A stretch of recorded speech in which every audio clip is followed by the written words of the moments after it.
So not as bad as the 60-40% split in terms of blue side winning over red. In the previous weeks, right? Yeah, this one's a little bit healthier. This is better. I feel like Yeah. it's kind of like not too.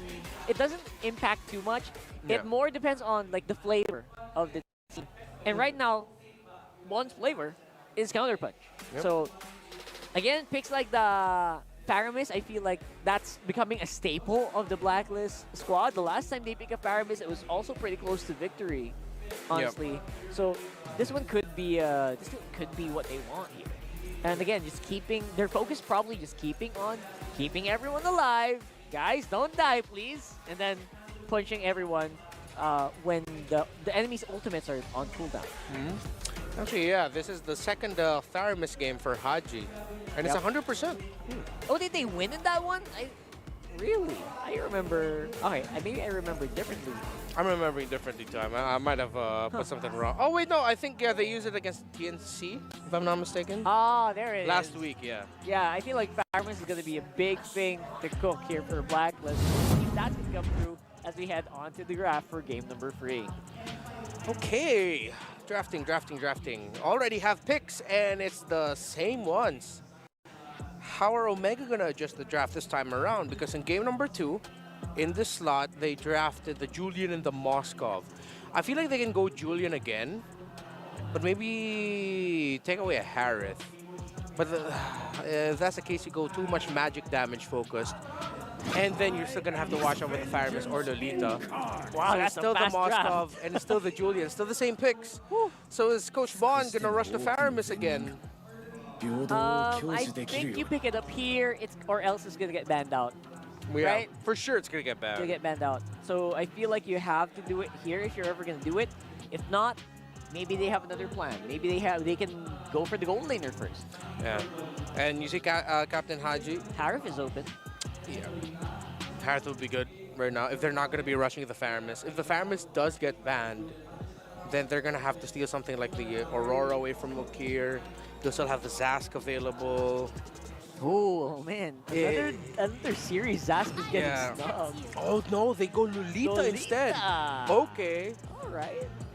Apparently, Perks is having a day. He's Yeah. having one of those days. Said, you know what, Coach? I can do this. Yeah. I can do this, man. Yeah. Again. I mean, it was the winning one, and again, momentum. So you get 3 of your core pieces. You can shift out the mid and the gold. I'm okay with Omega just banning out Nathan Harith again. I like it. I like Yeah. that. That's actually really good. Yeah. Very effective, and it's. They respected the Pharaoh. There you go. I think we kind of expected that, didn't we? Yeah, I'm thinking which one they're more willing to give, the Nathan or the Harith. I think the gold laner pick needs to go last for Blacklist International. Pick up your first because you need to see what the Roman EXP is and make sure that you have enough damage for it when it comes up. Again, the carry came up because, well, they were out of picks, but then at the same time, it provided the true damage to shred down the Gatsakachi and Edith in game number 2. Yeah. So, gold laner needs to be 5th. I think you go mid laner here for Haji. You could even go low Yi if you want to split up the map a little bit more, but in terms of the combos, You got both banned. I was thinking maybe you didn't need to ban it. no, they want to make their Nathan or Harith more viable. All right. That's why they take it out. And again, heroes like, you know, those high attack speed heroes, Iksha as well. Maybe a Hanabi, but not showing here today. Again, Nathan is I would say the best pick to maybe duel it out against a Moskov compared to the other heroes. Maybe survive better in lane. Yeah. But other than that, yeah, Where there is light, there are also banning out shadows. Loyi as well. Good call on banning it out. It would have been such a great pickup for Blacklist International. So instead of opening up the map and coming from the unique angles, I mean, Blacklist International got their first series win over TNC on the back of an MVP performance from the low Yi of Captain Haji. So, So it's like a lesser evil, right? Instead of Yeah. opening up the map, open up the gold lane picks. Not bad here for Omega. I think Steel Aurora. I mean, you already have a lot of crowd control. You have a lot of options for gold. Go for Yeah. mid. Zask, I feel like, is too aggressive for the profile of Haji and how they want to play into this. Yeah. Again, probably Nathan. wouldn't be Nathan is maybe later, right? Yeah, But yeah, Mid lane is a mid pick, right? That's a mid pick. Hopefully. in despair that I No, see yeah, the they picked Early Nathan Nathan. first. Interesting. What's the rationale behind picking the Nathan up first? They're considering, I think they just really... So It's not going to get counterpicked, is it? Because, okay, for the gold and mid, you don't see enough. So it's like they decided, okay, let's just go ahead and get the Nathan. Plus the scaling of the Nathan, we know how much he hurts. So they didn't want, they just chose to pick that instead of the Harith because maybe they're thinking there's not enough pieces that Omega can pick up that can dive or reach the Nathan because Yuzhong fell out of the meta. And that's one of the main reasons why like teams were hesitant to pick up the Nathan. You take out the Terizla Flicker ult combo, even when all is so they pick up the Vexana, they take one away from Haji. Take a possible. What's it gonna be, a Ruby or a Grok? Oh no, Mino, okay. Alright. Core team, I like it. They go heal, then they can go Valentina. I guess they can go very flexible on the mid. That's what they're trying to do. That's why they picked up the gold first. They want a very, basically counter punch with the mid. Yeah, and if you want strong counter punch, you pick up the Valentina. If you want to take away the ultimate of the Minotaur, the Vexana gone, Varia fell out. You get EG, you get Minoan Fury. Not Oh, bad. hey. Yeah. Jushin is still open, but it might be a bit slow. Butterflies. Oh no, it's still Apparently they don't Jushin. think Okay, so. okay. They don't think so. They go for Zushin. All right, All right. interesting. This is pretty good. I like the draft of both teams, man. I don't know.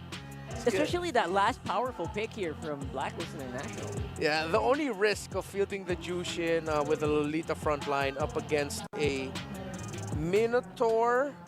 Well, Minotaur might struggle a bit against a Jushin. But come level 4, it might actually get to the point where the Jushin might, big maybe, struggle. Because this isn't a high invade lineup from Omega. Unless Andoryu says, no, I will invade.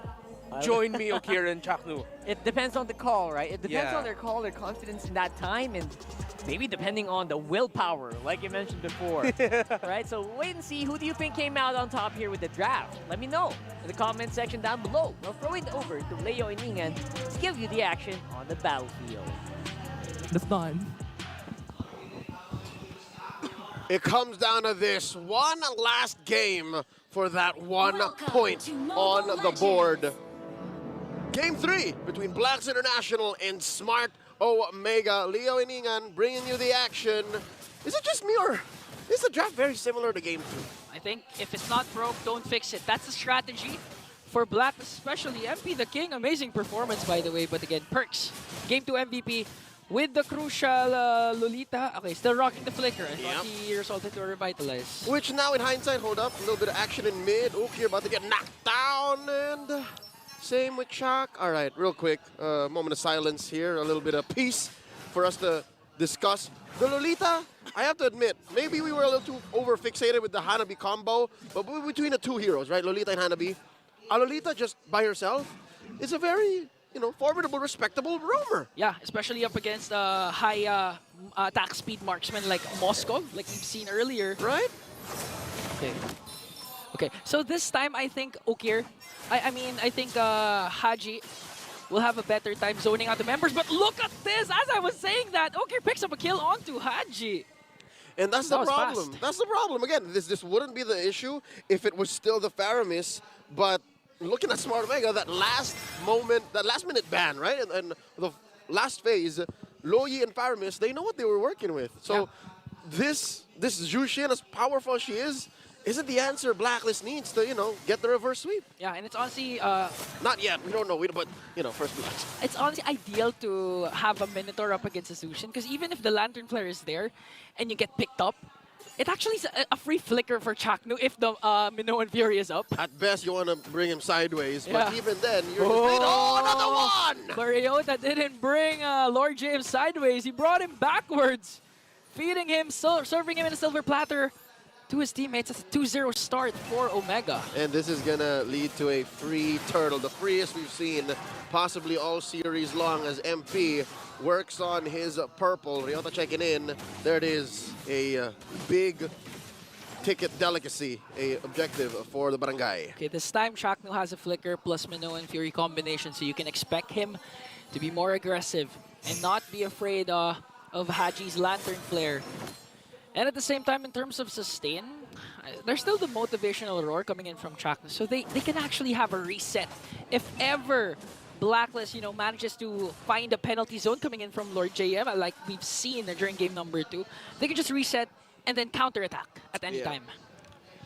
That's all for the barangay. I'm still wondering where Blacklist comes in because between these two teams, right, it's Omega who has the benefit of wisdom. Like, they learned so much from game 2 and what could possibly be an amazing comeback from out of nowhere, again, courtesy of Perks and the rest of Blacklist. But now Blacklist is trying to work on that same formula. It's an iteration of what happened in game 2. And if I may say, unless it happens, unless proven otherwise, I don't like it as much. Yeah. Like, it's coming from different angles with many different pacing, a little...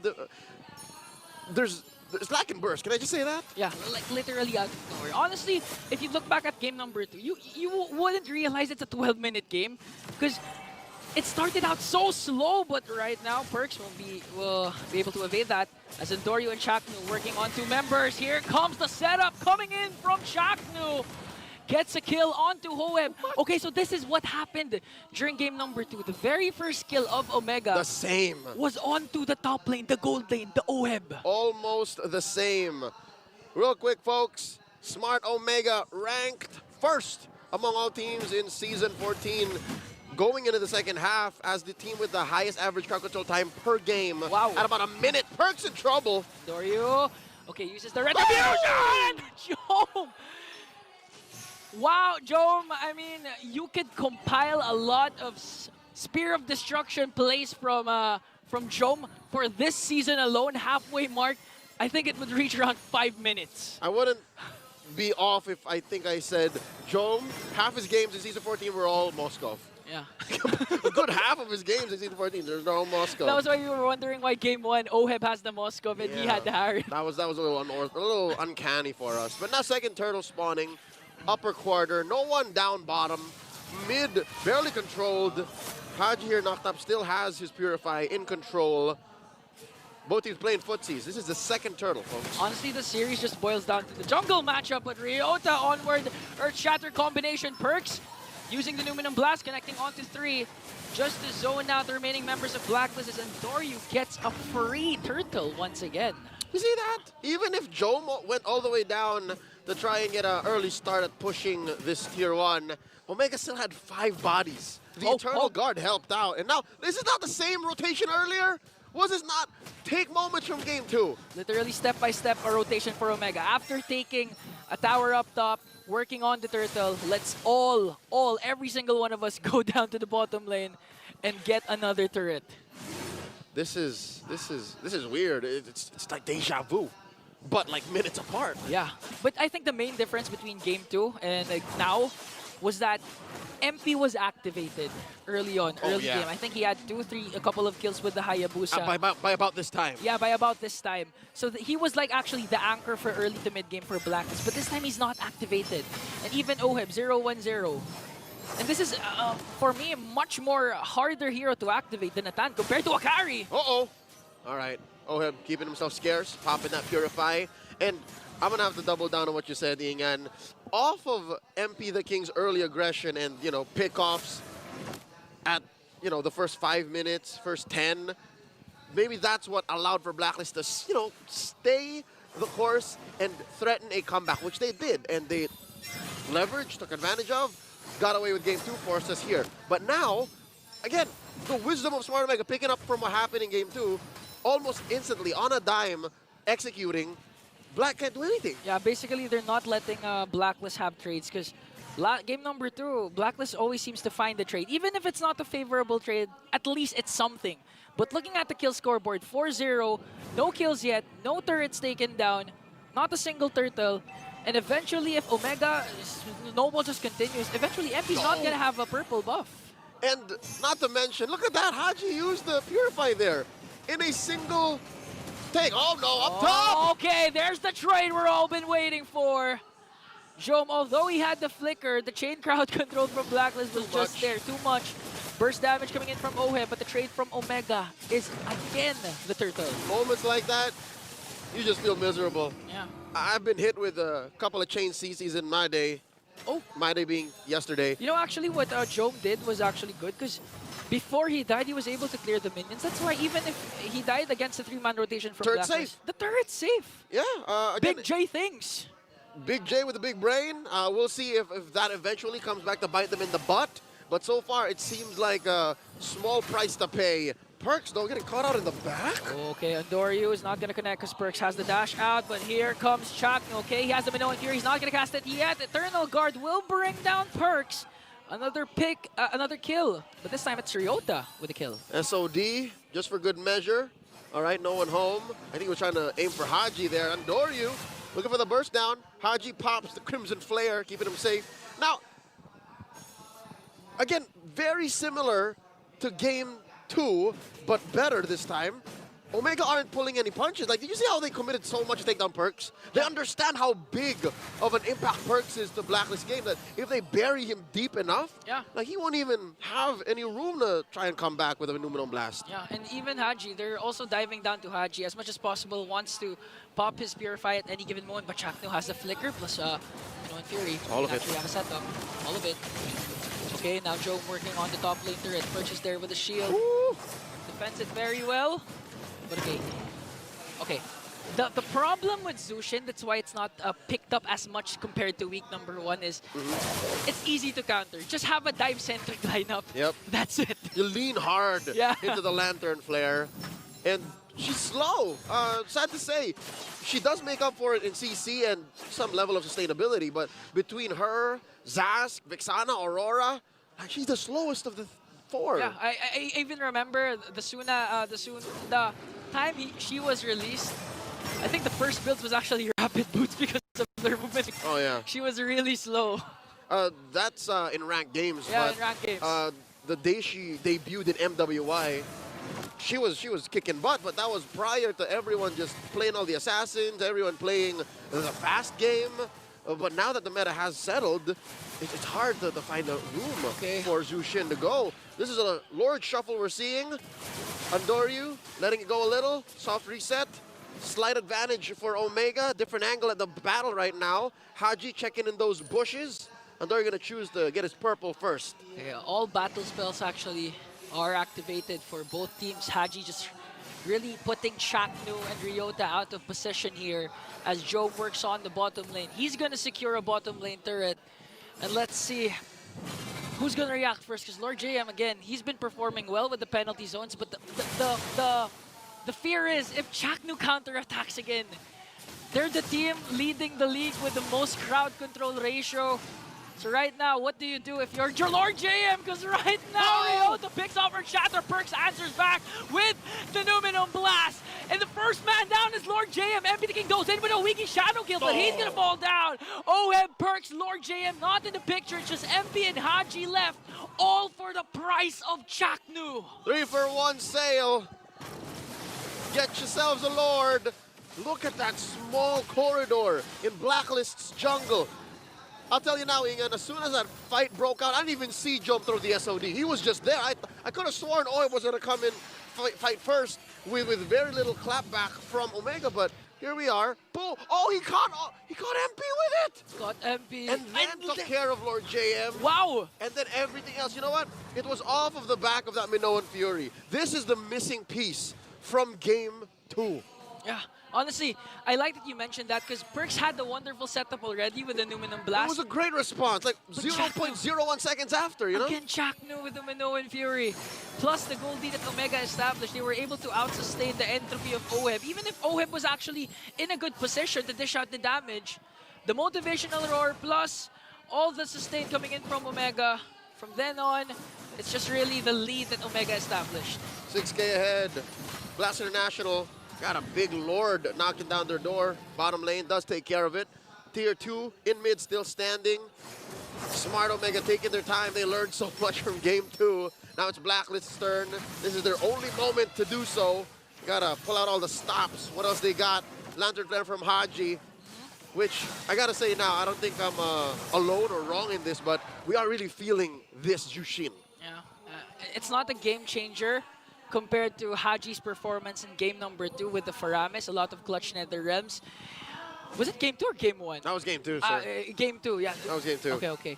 And I like that Omega's adjustment right now. They really adjusted from game number 2 because game number 2, when they had minions onto the bottom lane, they tried to burst down the inhibitor. That was the moment that OHEB picked up 2 kills with the carry. Yep. And this time they just let it pass. Let's not do that again. We learn from our mistakes. Let's play this as disciplined as possible. Yep. So far, Blacklist can't even afford to do that now. Yeah. Sure, there is a little bit more burst in a Nolan compared to a carry, but again, the aforementioned Faramis played such a big role. Yeah. The Lolita was less of a known quantity compared to now, wherein Omega are just respecting the hell out of Perk's Lolita. Like, as soon as he crosses a certain line, they would burst him down. All the ults thrown at him. So with that said, Smart Omega sitting on the 7K gold lead. Even if that is amazing, even if that is huge, look at that Okir catching a little bit of the Lantern Flare. They're not going to force anything. They'll wait for this Lord, They can manage the waves, and then win off of a final GG push. Yeah, they shouldn't. Game number 2, comeback win for Blacklist again. 12-minute mark. Was it the first? It was the second, around the second Lord.